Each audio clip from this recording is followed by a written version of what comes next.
Con otro experto del tema de seguridad, hay que analizar el tema de salud.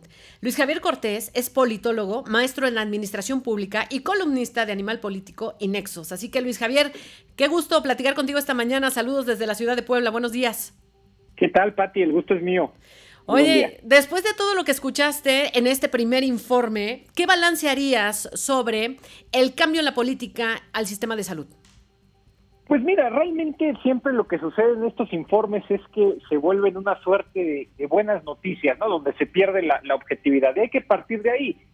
Realmente es muy temprano para poder medir las acciones en materia de salud que ha implementado la presidenta Claudia Sheinbaum. Realmente van 9 meses como tal de acciones que ha implementado. Pero sí es oportuno hablar del diagnóstico que da el INEGI con la medición de la pobreza y la ENIG, para entender cómo es que recibe el sistema de salud la presidenta Claudia Sheinbaum. Hay que decirlo con toda claridad, el sexenio pasado, el de López Obrador, metió a todo el sistema de salud en una grave crisis. 3 datos pueden ejemplificar esto muy bien, Pati, y si quieres podemos platicar específicamente de Puebla, de lo que gustes, pero 3 datos son elementales. De 2018 a 2024, 6 años, 44.5 millones de personas no tienen acceso a los servicios de salud. En 2018 esta cifra era de 20.1, quiere decir 24.4 millones perdieron el derecho a acceder a los servicios de salud. El gasto de bolsillo, lo que desembolsan las familias y los hogares mexicanos para atender su salud, creció en 43% en ese mismo periodo.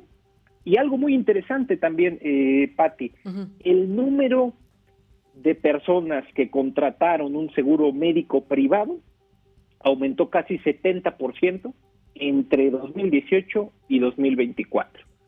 Y así podemos irnos a particularidades muy, muy específicas. Por ejemplo, el caso de Puebla es realmente drástico y dramático, porque entre 2018, que había 2 de cada 10 personas no tenían acceso a los servicios de salud, los datos más recientes indican que ahora son 5 de cada 10, es decir, la mitad, lo que estamos hablando de casi 3 millones de personas que no cuentan con acceso a los servicios de salud, solo en Puebla, ¿no? Por poner un ejemplo. Y el gasto de bolsillo en ese estado también creció en más de 50%. Oye, Luis Javier, déjame preguntarte esto como para entender. Esto se incrementó, estas cifras obviamente en detrimento, se incrementaron a partir de que se implementa el modelo IMSS Bienestar, es decir, a partir de que la federación concentra toda la política de salud.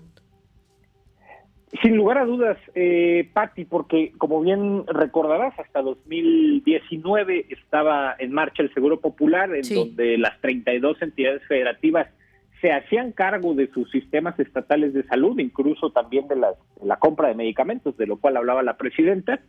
Y con criterios establecidos en la Ley General de Salud, la Federación otorgaba recursos a las entidades federativas para que atendieran la salud de su población. Con el viraje primero, recordarás, Pati, con el INSABI y ahora con el IMSS Bienestar, 24 entidades federativas, incluida Puebla, deciden ceder su infraestructura, su nómina, sus facultades, que también están enumeradas en la Ley General de Salud, a la Federación a través del IMSS Bienestar, y con ello también ceden recursos federales que otorgaba la Federación a través del ramo 33, y con ello pierden capacidades construidas durante 40 años que tienen hoy a la mayoría de la población, o por decirlo suave, a la población que es atendida por el IMSS Bienestar en estas condiciones que revela el INEGI. Ahora, la realidad es que Sheinbaum también recibe un sector muy maltratado, ¿no?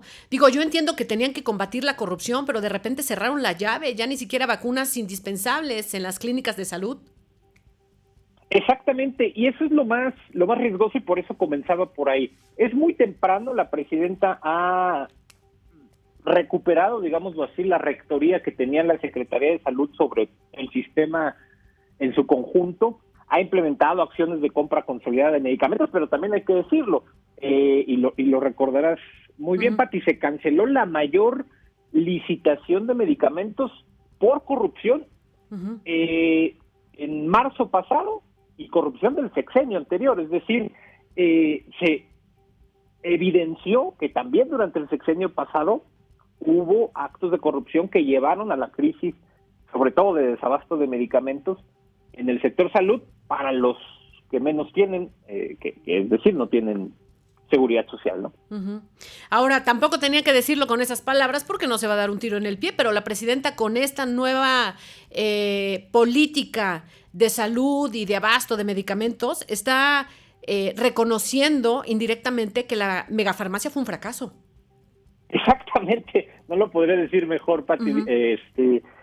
Digamos que aceptó de manera fáctica o de facto acepta que la política de abasto de medicamentos fue un fracaso, hay que decirlo así, en el sexenio anterior, pero también hay que decirles muy pronto para evaluar estas caravanas de la salud, pero digamos que desde el diseño están mal estructuradas porque el desabasto de medicamentos surge a raíz de que se rompe la compra consolidada de medicamentos que venía realizando el IMSS desde 2012, y después hubo un viraje tremendo en el sexenio de López Obrador, recordarás, se lo dieron al INSABI, después a la UNOPS, después lo centralizaron en la Secretaría de Hacienda, después lo intentaron hacer a través de la Secretaría de Salud, hoy lo están intentando hacer a través de esa misma Secretaría, pero digamos que las cadenas de suministro que existían durante 40 años, volvemos a las capacidades creadas por el Estado, esas se rompieron, y por más que existan camiones de distribución a través de estas rutas, el problema no surge en la distribución, sino surge en lo que presupuestas que vas a comprar y cómo estimas tu demanda esperada a lo largo de un año. Ahí es donde realmente está el problema y no se han tomado acciones al respecto. Oye, Luis Javier, por último, si tuviéramos que enfrentar nuevamente una pandemia como el COVID, ¿tú crees que lo haríamos de mejor forma? Sin lugar a dudas, no lo creo, Pati. Okay. Creo que esta crisis del sistema de salud, más allá de las cifras que da la presidenta, que se ha incrementado la cobertura, ejemplifica perfecto cómo ya la salud depende del gasto que puedan hacer las familias para atenderla. Es decir, más del 60% del gasto en salud en general que hace el Estado mexicano recae sobre las familias mexicanas. Entonces, si tú tienes una población que no tiene acceso a los servicios de salud, estás aceptando prácticamente que ellos serán los que tendrán que pagar ante una eventual enfermedad generada por una pandemia. Sin lugar a dudas, no estamos preparados para enfrentar una pandemia de la magnitud de la que fue el COVID-19 y dudo siquiera que estemos preparados para enfrentar una de menor magnitud. Perfecto. Luis, pues muy claro en tus conceptos. Muchas gracias por tomarnos la llamada esta mañana y bueno, ojalá que te podamos escuchar un poco más seguido en Oro Noticias. ¡Qué gusto! Las veces que sean necesarias, Pati. Gracias. La invitación. Al contrario, gracias por la claridad también del contenido de tu información. Es Luis Javier Cortés, politólogo, maestro en Administración Pública y columnista de Animal Política y Nexos.